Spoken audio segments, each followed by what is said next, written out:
Samedi 28 septembre à Aigrefeuille-d'Aunis, en plein champ de Luzerne, quelques 350 personnes, élus, maires, conseillers départementaux et habitants venus de la Vendée et de la Charente-Maritime, se sont rassemblés pour passer un message au gouvernement Philippe sous la conduite de Yves Auvinet, président du département de la Vendée, et de Dominique Bussereau, président du département de la Charente-Maritime.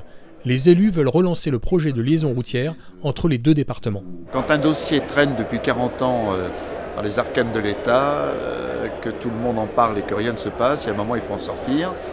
Nous avons une nouvelle ministre de la Transition écologique, Madame Borne, qui a été préfète de la région Poitou-Charentes, qui connaît ce dossier, un nouveau secrétaire d'État au transport, un nouveau, je dirais, paysage politique français.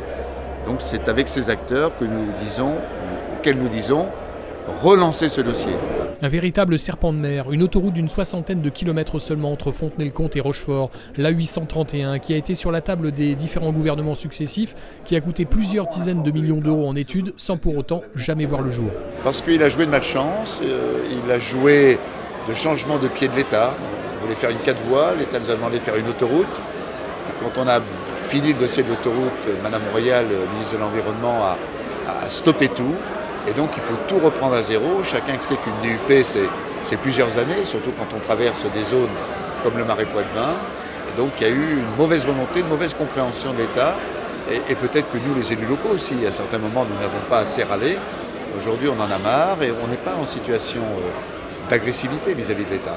On demande simplement à l'État de travailler avec nous et de sortir enfin ce dossier. L'objectif premier pour les élus, c'est de pousser l'État à lancer le projet alternatif à l'autoroute, une 2 fois 2 voies, et de monter le DUP, la déclaration d'utilité publique qui en garantira la faisabilité environnementale. Si tout va bien, cela devrait prendre 10 ans, selon les sources les plus optimistes.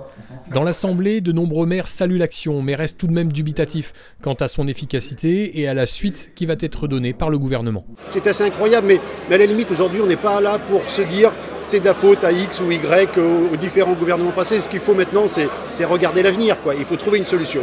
Je crois qu'il est important qu'on se réunisse tous, qu'on travaille tous dans le même sens. De toute façon, autrement on n'y arrivera pas. Mais maintenant, il faut trouver une solution, il faut arrêter. On ne va pas passer notre temps à se réunir pour dire que demain, après-demain, un nouveau courrier arrivera et nous permettra de faire une petite avancée. Il faut trouver cette solution et rapidement maintenant faire cette liaison.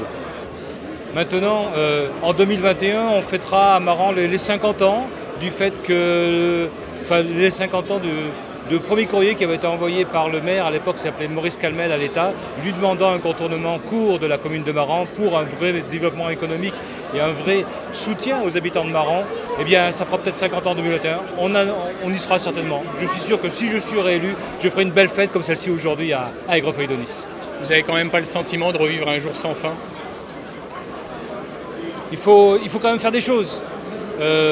Moi je pose une simple question, cette mobilisation elle était nécessaire, ça permet cette vraie cohésion des hommes politiques, mais je pose une simple question, qu'est-ce qu'on fait lundi matin?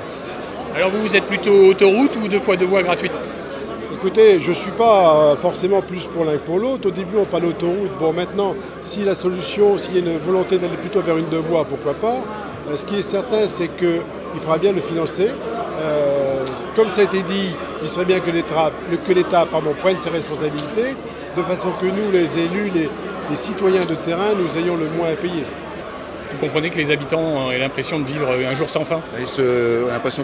Pardon, je vais être vulgaire, j'ai l'impression qu'on se fout de leur gueule.